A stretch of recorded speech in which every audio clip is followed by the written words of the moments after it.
Bu. Ya, selamat siang. Silakan duduk, Bu. Selamat siang, Bu. Selamat siang, Pak. Silakan duduk, Pak. Kenalkan dulu, saya Bidan Sri. Ada yang bisa saya bantu? Gini Bu, kemarin kan saya pakainya pakai pil KB. Cuman saya sekarang malas aja pakainya karena suami saya kerjanya di luar kota juga. Jadi bagusnya pakai apa ya? Oh gitu ya Bu ya. Jadi Ibu sama Bapak ini mau kesini mau ganti pil, mau ganti KB ceritanya. Bapak ini kerjanya di mana Pak sekarang Pak? Di luar kota, Bu, jauh Oh, dari jadi kota sini. pulangnya berapa Ya, bulan? setiap 3 bulan sekali. Oh ya, jadi jarang pulang ya Pak Ya, ya. jarang. Oh ya, baiklah kalau gitu ya. Memang ini sih ya, kalau pakai KB pil kan karena tiap hari harus minum pil, sementara suami Ibu kan tidak di rumah kan. Sebelumnya saya tanya dulu, kira-kira yang KB yang sudah Ibu ketahui ya apa saja ya kira-kira ya? Yang saya cuma ketahui itu kayak KB pil, kondom. Udah itu. Pil, kondom. Sebenarnya sih banyak ya Bu, macam-macam KB. Cuman tadi Ibu kalau sudah pernah dengar kondom, itu sebetulnya, nah itu bisa jadi pilihan Ibu sama Bapak, ya. Jadi kira-kira kalau kondom, saya akan jelaskan dulu ya, tentang kondom ini. Ibu udah pernah dengar ya kondom ya? Bentuknya udah pernah lihat belum? Belum. Belum ya? Bapak udah pernah lihat belum Pak? Ya, belum, Bu. Oh belum. Nah kondom itu salah satu alat kontrasepsi yang terbuat dari karet ya. Nah ini contohnya nih, kayak gini, kayak balon, dia tipis ya. Nah kerjanya ini menghambat menghambat pertemuan sperma sama sel telur ya, karena dipakainya di luar. Lalu, nah ini ya gambarnya ya. Nah ini, nah keuntungannya apa? Keuntungannya itu yang pertama, dia mudah didapat, gampang, nanti belinya gampang. Lalu bisa dipakai sendiri ya. Kemudian dia dapat mencegah penularan penyakit, kondom nih ya, penyakit kelamin terutama ya. Lalu dia efektivitasnya cukup tinggi, lumayan ya, 88 sampai 98 kira-kira seperti itu ya. Tapi ada juga kerugiannya. Nah kerugiannya apa? Karena dia terbuat dari karet tipis, jadi gampang bocor ya, bisa bocor. Kemudian kadang-kadang agak ribet. Maksudnya gini, untuk sebagian orang mengganggu kenyamanan dalam berhubungan. Kemudian bisa juga dia terjadi kegagalan. Artinya karena bocor tadi jadi bisa hamil gitu ya. Kemudian karena ini bahannya karet, kadang-kadang bisa alergi. Itu salah satu kerugian atau efek sampingnya juga ya. Lalu cara menggunakannya nanti kalau kondom ini, jadi dipakai saat sebelum berhubungan, pada saat penis sudah ereksi. Nah nanti dipakainya seperti ini ya Pak ya, Bu ya. Nah seperti ini, dibuka dulu kantongnya, kemudian dites dulu dia bocor enggak, dipegang ujungnya. Kalau dipegang ujungnya dia ujungnya itu udaranya keluar, berarti bocor, itu enggak boleh lagi dipakai, jadi harus langsung ganti. Nah sebelum menggunakan kondom juga harus dicek, ini kan seperti ini, harus dicek kadaluarsanya. Tanggal kadaluarsanya itu ada Pak di sini Pak, kalau nanti Bapak beli kondom ya. Nah terus dilihat kemasannya, kalau dia plastiknya ini dipegang udah enggak ini kan kayak ada udara gitu dalamnya, udah kempis, itu biasanya itu udah bocor tempatnya, jadi langsung buang. Nah masangnya seperti ini ya gambarnya nih, kelihatan enggak Pak? Iya. Jadi dipasangnya seperti ini, kemudian nanti membuangnya juga harus hati-hati, tidak boleh sembarangan buang. Jadi begitu selesai berhubungan, masih dalam keadaan ereksi, dilepas pelan-pelan, kemudian masukkan kantong, dan hati-hati megangnya, jangan sampai tumpah. Jadi dimasukkan dalam tisu, kemudian masuk dalam kantong baru dibuang. Nah, cara menyimpannya juga harus tidak boleh sembarangan, tidak jauhkan dari anak-anak, kemudian tidak boleh di tempat yang panas ya, harus di tempat yang dingin karena mudah rusak. Nah, sampai sini kira-kira ada yang mau ditanyakan, Bu, Pak? Ya, mendapatkan dari mana Bu supaya bisa membelinya, apa di mana tempat itu bisa beli Bu? Oh ya, kalau kondom ini nanti Bapak bisa beli di apotek ataupun di praktek dokter dan bidan atau puskesmas juga boleh.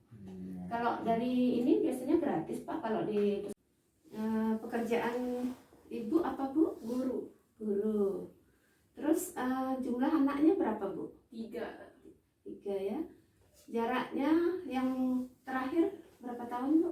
5 tahun. 5 tahun ya. Masih pengen nambah anak enggak Bu? Udah 3 nih? Enggak ya. Nah, terus Bapak, nama Bapak lengkap ini siapa ya? Tadi kan baru perkenalan singkat. Anton Santoso. Anton Santoso ya. Umur Bapak berapa Pak? 42. 42 tahun. Pendidikannya apa Pak? S1.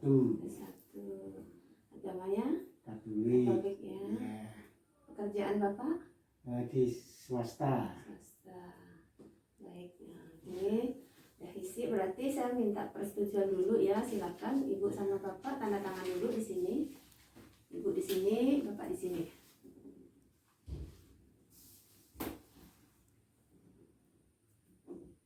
Ya. Nah, jadi Bapak sama Ibu udah sepakat pakai kondom ya. Ya. Nah, ini seperti ini kondomnya nanti ya. Nah, pada waktu mau menggunakan kita lihat dulu kemasannya ya. Kadaluarsanya kita lihat dulu tanggalnya. Nah, ini masih lama nih ya Pak ya. Bu ya.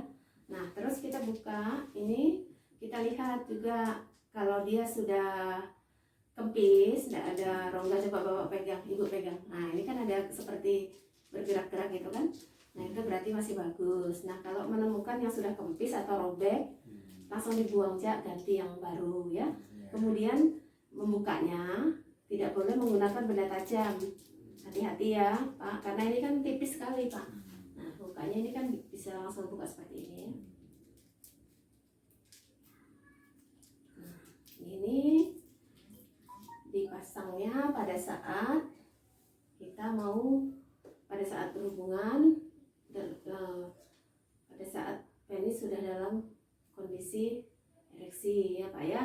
Nah, dipegang dulu ujungnya, jangan sampai ada udara sisa di ujungnya. Kalau ada udara sisa nanti takutnya dia ada tekanan jadi mudah bocor karena ini tipis. Nah, ini contohnya ini ya Pak ya.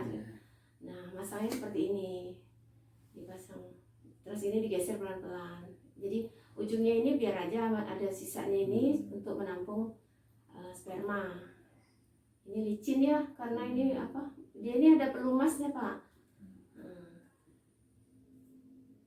Ini khusus pelumasnya. Nah, nanti kalau misalkan Bapak membeli ini tapi udah kelihatan pelumasnya nggak ada, kering, itu jangan dipakai ya Pak ya. Nah, seperti ini sampai ke pangkalnya. Nah, melepasnya sebelum pada waktu mau mengeluarkan penis, ini dipegang dulu sininya. Supaya apa? Supaya tidak tumpah. Ya, spermanya tidak tumpah, baru dilepas pelan-pelan ya. Ini karena ini modelnya terlalu besar jadi agak sulit melepasnya. Ini harusnya melepasnya lumayan gampang lah Pak ya.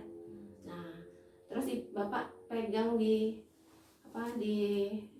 bagian pangkalnya ini, bagian pangkal, nah, supaya tidak tumpah ya. Ini kan tertampung di sini nih Pak, ininya spermanya kan tertampung sini. Nah, terus dibungkus pakai tisu atau kertas ya, bungkus pakai tisu atau kertas, jangan sembarang dibuang ya. Buangnya ke tempat sampah, sebelumnya dibungkus dulu, baru masukkan ke kantong hitam, diikat, baru dimasukkan ke tempat sampah ya Pak ya. Nah, menyimpannya itu Jadi juga harus di tempat yang jauh dari jangkauan anak-anak, terus tidak boleh di tempat yang panas karena ini mudah rusak. Jadi disimpan di tempat yang sejuk ya. Gimana Pak? Kira-kira Ibu sudah jelas? Sudah jelas. Saya cuci tangan dulu ya Pak. Kalau sudah jelas, nah nanti Bapak dan Ibu yang harus diperhatikan, jadi sebelum habis kondom itu harus selalu siap di rumah ya. Harus selalu siap. Lalu kalau ada apa-apa, ada keluhan, alergi atau apa, silakan Bapak datang ke sini ataupun ke tempat lain ya Pak ya. Gimana Bu? Iya. Oke ya Bu ya. Jadi ini ya Bu, saya kasih contoh satu, bisa dibawa. Nanti selanjutnya Ibu sama Bapak bisa beli di apotek atau di tempat lain ya. Kemudian kalau seandainya Ibu sama Bapak merasa setelah habis berhubungan itu kok rasanya tidak yakin nih, tadi kok sepertinya tumpah spermanya, itu nanti Ibu bisa langsung minum pil ya untuk mengantisipasi supaya tidak terjadi kehamilan atau kegagalan ya. Jadi itu sebagai cadangan ya. Jadi sampai di sini ya Bu ya Pak. Kira-kira masih ada yang mau ditanyakan? Enggak. Nah, kalau cukup, terima kasih atas kunjungan Bapak dan Ibu hari ini. Sampai jumpa nanti di kunjungan berikutnya, atau kalau seandainya Bapak mau langsung ke beli kondom di apotek atau di tempat lain silahkan. Kalau ada apa-apa silahkan datang kembali ke sini kalau ada keluhan ya Pak, kalau ada alergi atau apa. Oke, terima kasih, selamat sore. Selamat sore.